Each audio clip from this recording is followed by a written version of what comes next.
Teman-teman, kita akan melihat video langsung ya, reaksi video langsung dari Pak Ray and Co Jakarta Attorney at Laws, yang mana ini mengenai pemeriksaan Kanwil DJBC Jakarta yang katanya makan siang dengan wajib pajak ya, makan siang dengan wajib pajak.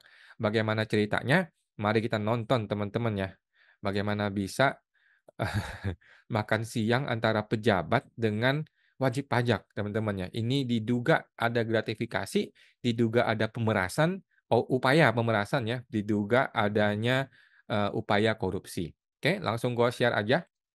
Ini dia ya. Kita langsung nonton teman-teman ya, supaya teman-teman bisa paham apa yang terjadi sih dalam kasus ini dan apa yang terjadi dengan negara kita saat ini ya. Negara kita sedang tidak baik-baik saja ya. Tim pemeriksa Kanwil DJBC Jakarta. Namun pada saat ini kami akan menyampaikan kepada rekan-rekan fakta yang terungkap selama terjadinya pemeriksaan kepabeanan dan cukai oleh tim pemeriksa Kanwil DJBC Jakarta yang dilakukan kepada klien kami PT Sing Minhua Engine. Berdasarkan informasi yang disampaikan oleh klien kami PT Sing Minhua Engine, pada tanggal 7 Februari 2024, tim pemeriksa Kanwil DJBC Jakarta yang terdiri dari Saudara Bakhtiar Rifai selaku Jadi tadi April ya, 2024 kalau nggak salah ya, ada pemeriksa pajak ya dari Kementerian Keuangan Republik Indonesia, Direktorat Jenderal Bea dan Cukai, Kanwil Jakarta ya, di Jalan Merpati, di Kemayoran ternyata ya. Dari Bapak Batiar, Pak siapa lagi nih? Pak Boy, Pak Setia, Ibu Mustika, Pak Indra ya. Oke. Atas PT Sing Minghua Engine. Pengendali Teknis Audit atau PTA, Saudara Boy Panangian selaku Ketua Auditor, Saudari Mustika Eka Putri selaku auditor, dan Saudara Indra Adi Priyahita selaku auditor, Ini adalah bea cukai, teman-teman ya. Kasus bea cukai bukan pemeriksaan pajak yang DJP ya. Ini bea cukai. Jadi sifatnya auditor. meminta kepada klien kami untuk bertemu di kantor klien kami pada tanggal 12 Februari 2024. Nah, ini celakanya teman-teman ya. Oknum petugas pajak atau bea cukai itu eh, kalau sudah mengajak ketemu di luar kantor pajak, itu sudah ciri-ciri. Sudah ciri-ciri oknum. Ciri-ciri apa namanya? Ciri-ciri pemerasan. Ciri-ciri intimidatif. Ciri-ciri nanti mau ngapa-ngapain. Kenapa? Karena tidak bertemu di kantor pemerintah. Dia mau ketemu di luar kantor pemerintah. Baik itu di tempat klien, atau di ruang makan, atau dimanapun yang dia mau ketemu. Ini sudah ciri-ciri, teman-teman ya. Ciri-ciri. Tapi belum tentu ya. Belum tentu. Mari kita lihat.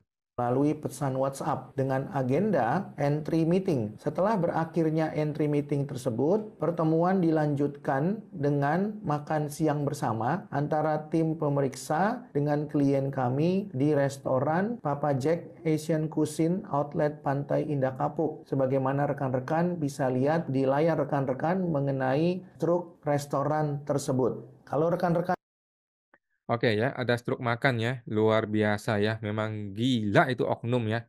Bagaimana bisa teman-teman, pejabat loh, pejabat yang sedang mau memeriksa orang, sedang mau menghantam orang, sedang mau mengenakan hukum kepada orang, tapi makan siang sama orang itu. Cilaka bos negara, mau jadi apa negara kalau begitu ya? Ibaratnya polisi mau nembak orang nih, tapi makan siang dulu yuk. Mana bisa begitu teman-teman ya? Mau jadi apa negara ini? perhatikan di dalam struk tersebut, maka dengan tegas telah dapat dibuktikan adanya pertemuan di restoran Papa Jack Asian Cuisine Outlet Pantai Indah Kapuk. Nah, ini ya, ini nama orangnya kayaknya ya, nama orangnya. Jadi ini teman-teman, ini jelas, ini adalah gratifikasi teman-teman ya. Ini gratifikasi dan ini boleh dibilang upaya korupsi teman-teman. Bahaya sekali ya, bahaya sekali. Nggak boleh pejabat itu makan siang dengan orang yang berhubungan langsung dengan dia. Oke? Pejabat tuh nggak boleh begitu. Apalagi orang yang mau diperiksa, apalagi orang yang mau dikenakan pajak sama dia. Gue nggak ngerti lagi nih orang-orang ini. Ruko Elang Laut Blok D nomor 1-3, Jalan Pantai Indah Selatan, Pantai Indah Kapuk, Jakarta Utara. Dan apabila rekan-rekan lihat di layar rekan-rekan, maka makan siang atau lunch at Papa Jack tersebut tanggal 12 Februari 2024 dihadiri oleh tim pemeriksa, yaitu Saudara Bakhtiar Rifai, Saudara Boy Panangian, Saudari Mustika Eka Putri, dan Saudara Indra Adi Priyahita. Oke ya, Pak Boy, Pak Indra, Pak Bahtiar, Ibu Putri ya, nggak ada malu nih orang-orang teman-teman ya, nggak ada malu pejabat makan siang dengan warga negara yang sedang mau dia periksa, yang sedang mau dinyatakan bersalah. Apa ini? Apa ini? Aduh, pejabat. Dan yang mewakili klien kami dalam makan siang tersebut adalah Saudara Sulung Tamrin dan Saudara Sejahtera. Dari struktur restoran ini dan dari pihak-pihak yang hadir di restoran tersebut dalam rangka makan siang bersama, maka muncul pertanyaan, kenapa kemudian tim pemeriksa Kanwil DJBC Jakarta meminta untuk hadir dalam agenda entry meeting, lalu kemudian dilanjutkan dengan makan siang. Kalau kemudian pemeriksaan kepabeanan dan cukai tersebut adalah pemeriksaan yang independen, lalu kenapa tim pemeriksa berkenan untuk makan siang bersama dengan wajib pajak? Menurut Jadi ini basa-basi aja ya teman-teman ya. Kita semua sama-sama tahu ya. Sama-sama tahu SST ya. Kita semua ini SST. Ini adalah diduga upaya untuk korupsi, diduga upaya untuk memeras, diduga upaya untuk minta duit. Teman-teman, gampang aja ngomongnya, nggak usah basa-basi. Tetapi kan itu di negara Konoha, teman-teman ya. Kalau di Indonesia nggak ada begitu. Di Indonesia itu negara makan siang tuh enak, santai gitu ya. Nggak ada. Kalau di Konoha itu adalah upaya korupsi, upaya pemerasan itu namanya. Kalau makan siang dengan orang yang mau dihantam itu namanya pemerasan di Konoha ya. Kalau Indonesia mah nggak ada. Makanya Pak Rey mempertanyakan, kenapa kok lu berkenan makan siang gratis? Makan siang gratis? Ya makan siang gratis kan? Kenapa lu berkenan makan siang gitu kan? Dipertanyakan oleh Pak Rey gitu ya. informasi yang disampaikan oleh klien kami kepada kami bahwa yang mengagendakan entry meeting adalah tim pemeriksa. Kalaulah kemudian yang mengajak makan siang adalah klien kami, yang menjadi pertanyaan adalah kenapa tim pemeriksa Kanwil DJBC Jakarta mau menghadiri makan siang bersama tersebut. Kenapa? Nah, jadi karena ini adalah makan siang bersama, maka sulit dibuktikan siapa yang mengajak siapa. Ya dong? Apakah si klien yang mengajak si orang pajak atau si bea cukai yang meminta makan siang, gitu kan? Tetapi menurut Pak Ray, anyway, siapapun yang mengajak, lu salah katanya. Siapapun yang mengajak, pasti si oknum bea cukai akan bilang, lo kan lu yang ngajak gue makan siang gratis, ya gue ikutan lah. Pasti dia ngomong gitu alasannya, ya kan? Tetapi menurut Pak Ray, etiknya udah salah. Ya, apapun alasannya, mau siapapun yang mengajak itu nggak benar. Kalau lu makan siang dengan orang sedang mau lu update, seharusnya tidak boleh. Ini harus dijaga, harus ada boundary, harus ada pagar di antara kita. Karena lu orang sedang mau dihukum, gua orang sedang mau menghukum, gitu loh. Jadi harus ada bonding, harus ada pagar untuk tidak boleh kita tuh apalagi makan siang gratis ya, ngobrol aja yang di luar dari substansi nggak boleh gitu. Itu sudah konflik. Itu menurut Pak Rey ya, yang gue tangkap ya. Kenapa 4 orang tim pemeriksa berkenan untuk menghadiri makan siang bersama dengan klien kami di restoran Papa Jack Pantai Indah Kapuk? Kalau kemudian tim pemeriksa Kanwil DJBC Jakarta berpendapat bahwa tim pemeriksa adalah pemeriksa yang independen, tentunya mereka akan dengan mudah menolak tawaran tersebut. Jadi omong kosong lah independen teman-teman ya. Kalau independen nggak bisa makan siang gratis dengan orang yang sedang mau dihukum.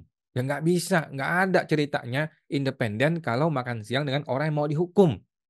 Kalau makan siang dengan orang yang mau dihukum, itu bukan independen namanya. Itu namanya negosiasi. Tapi itu di Konoha teman-teman ya. Di Konoha. Kalau di Indonesia mah makan siang itu santai ya. Dengan asumsi bahwa tawaran itu berasal daripada klien kami. Namun demikian, ada juga asumsi lain yang menyatakan bahwa tim pemeriksa sebenarnya yang menawarkan diri karena telah hadir dalam pemeriksaan lapangan untuk menghadiri makan siang bersama. Apapun asumsinya, antara klien kami yang menawarkan atau tim pemeriksa yang menawarkan, namun telah terjadi makan siang bersama. Kalau tim pemeriksa Kanwil DJBC Jakarta menganggap bahwa mereka adalah tim pemeriksa yang independen, tentunya mereka tidak mungkin menawarkan. Yang pertama. Yang kedua, tentunya ketika klien kami menawarkan, mereka akan menolak. Faktanya, kalaupun mereka tidak menawarkan, namun mereka tidak menolak tawaran daripada klien kami. Sehingga Ya, jadi menurut Pak Rey ya seharusnya ditolak ya. Itu seharusnya dan memang harus begitu. Tidak ada di negara yang benar pejabat makan siang dengan orang yang mau dihukum, itu nggak ada ceritanya ya. Oke. Nah, teman-teman, gue kasih link video itu di deskripsi video ini ya. Teman-teman tinggal nonton langsung aja kalau mau tahu versi fullnya. Intinya sama aja ya. Intinya Pak Ray mempermasalahkan atau mempertanyakan kenapa sih lu mau makan siang? Gitu. Kenapa sih lu mau makan siang? Mau lu yang meminta ataupun si klien yang menawarkan sama aja. Itu adalah bukti bahwa lu tidak independen. Gitu katanya Pak Ray gitu ya. Nah, jadi kalau gue sih dengan tegas ya menyatakan bahwa hal-hal seperti itu adalah upaya pemerasan, upaya korupsi, upaya untuk minta duit ya. Tetapi itu di Konoha. Kalau Konoha begitu ya, kalau di Indonesia nggak begitu ceritanya. Makanya dipertanyakan oleh Pak Ray. Oke. Nah, jadi eh gue lebih cenderung mau mempertanyakan kenapa Sri Mulyani membiarkan, kenapa Sri Mulyani memelihara orang-orang seperti ini. Kenapa teman-teman? Coba lu pikir. Oke. Ini asumsi gua, teman-teman, asumsi gua ya. Jadi satu hal yang pasti, asumsi gua adalah bahwa Sri Mulyani tidak bodoh. Ya, Sri Mulyani orang pinter. Dia bukan tidak aware, dia aware dengan ini. Oke, Sri Mulyani sangat-sangat aware dengan kejadian-kejadian seperti ini dan Sri Mulyani tahu dan Justinus tahu ya. Justinus kan, Anda tahu ya Justinus apa dia sudah resign ya? Gua nggak tahu apa dia sudah resign. Pokoknya Justinus orang juru bicaranya Kemenkeu tahu. Dia bukan nggak tahu. Dia tahu kejadian seperti ini. Dia tahu ada kejadian seperti ini. Dia bukan orang bodoh. They know what is going to happen ya. They know what is happening. Mereka tahu apa yang terjadi di lapangan. Oke. Nah pertanyaannya kenapa nggak ditindak? Kan gitu kan? Kenapa orang-orang ini tidak ditindak? Kalau lu tanya kenapa orang nggak ditindak, pertanyaan gue aku tanya balik. Tindakan apa yang tepat buat mereka? Ya kan? Kalau lu bilang mau ditindak, tindakan apa yang tepat untuk mereka? Nah, kalau Sri Mulyani mengambil tindakan keras, melibas ini oknum ya, mau dihabisin, mau dipecat dan sebagainya, ada dua masalah. Masalah pertama akan ada gugatan di Petun karena tidak boleh lu sembarangan pecat orang ya, seperti Rafael Alun dipecat sembarangan nggak boleh ya, itu akan masuk ke Petun. Untung Rafael Alun orang baik nggak mau gugat ke Petun ya, kalau gugat Petun celaka juga Sri Mulyani. Nah, masalah pertama akan ada gugatan hukum. Masalah kedua adalah kalau lu pecat oknum seperti ini, penerimaan negara turun bos. Penerimaan negara turun. Sedangkan visinya Sri Mulyani adalah pendapatan negara harus naik gitu loh. Kontradiksi, nggak cocok teman-teman ya. Nah, jadi Sri Mulyani juga juga bingung tindakan apa yang tepat untuk orang seperti ini gitu loh. Sedangkan kalau tindakan ini dibiarkan, kalau kejadian ini dibiarkan, toh tidak ada pemberian uang, ya kan? Tidak ada pemberian uang, walaupun itu gratifikasi jelas ya, kalau makan siang ya. Tetapi tidak ada pemberian uang, tidak ada korupsi terjadi, gitu kan? Kalau video-video seperti ini dibiarkan, tidak usah digubris, toh nanti akan hilang, ya kan? Nggak viral-viral amat, yang nonton berapa sih? Kan gitu. Jadi selama ini tidak akan bisa viral kemana-mana, toh media sudah kita kondisikan kan, media sudah diatur gitu kan ceritanya ya, ceritanya di negara Konoha gitu. Jadi pilihannya jelas bagi Sri Mulyani. Biarkan, pelihara terus orang seperti ini. Kenapa? Karena kalau kita tindak tidak bermanfaat buat kita, ya kan? Kalau kita nggak tindak, toh nggak viral-viral amat ya. Selama nggak viral-viral amat, nggak usah ditanggapin. Gitu pola pikirnya Sri Mulyani yang diduga terus memelihara oknum-oknum seperti ini teman-teman ya. Jadi gini bos, kita bikin simulasi ya. Anggaplah Justinus panggil oknum ini. Anggaplah dipanggil gitu ya. Bro, lu kemarin makan siang sama si wajib pajak tuh di videonya Pak Ray, apakah betul? Nah, si oknum tinggal jawab, iya bener Pak. Mohon maaf Pak ya, gue diajakin sih makan siang. Kan gue nggak enak diajakin makan siang. Masa gue tolak gitu kan? Nanti nanti nggak enak dong kalau gue mesti nolak gitu kan. Kita budaya Barat ya, kita kan Asian value ya. Kalau diajak makan ya kita makan kan gitu. Oke, tapi kalau menurut Pak Justinus gue salah ya nggak apa-apa Pak. Ke depannya gue nggak usah makan siang lagi. Nanti yang SKP sudah terbit gue batal aja Pak. Mau nggak Pak Justinus? Yang harganya kalau nggak salah 6 miliar ya kalau nggak salah ya. Nilai SKP kalau nggak salah 6 miliar. Nilai potensi pajaknya 6 miliar. Nah, kalau Pak Justinus merasa ini salah, gue batal aja Pak. Besok gue batalin. Mau nggak Pak? Oh, jangan, jangan, jangan, jangan. Aduh, gue sakit perut. Gue ngebayangin kalau Pak Justinus digituin sama si oknum bea cukai, pasti dia bilang, oh jangan dong, jangan dibatalin dong. Jangan, udah lu terbitin SKP masa dibatalin, biar aja bergulir di pengadilan. Mudah-mudahan kita menang kan gitu. Kita sudah kondisikan kok hakim-hakim yang kira-kira gitu ya di negara Konoha begitu ya. Nah, jadi ujung cerita ini itu nggak bisa diapa-apain gitu loh. Ujung cerita nggak bisa diapa-apain. Tidak ada tindakan korupsi, tidak ada uang yang diberikan dalam rangka korupsi, walaupun makan siang itu dianggap gratifikasi, tetap nggak bisa gitu, nggak bisa ditindak.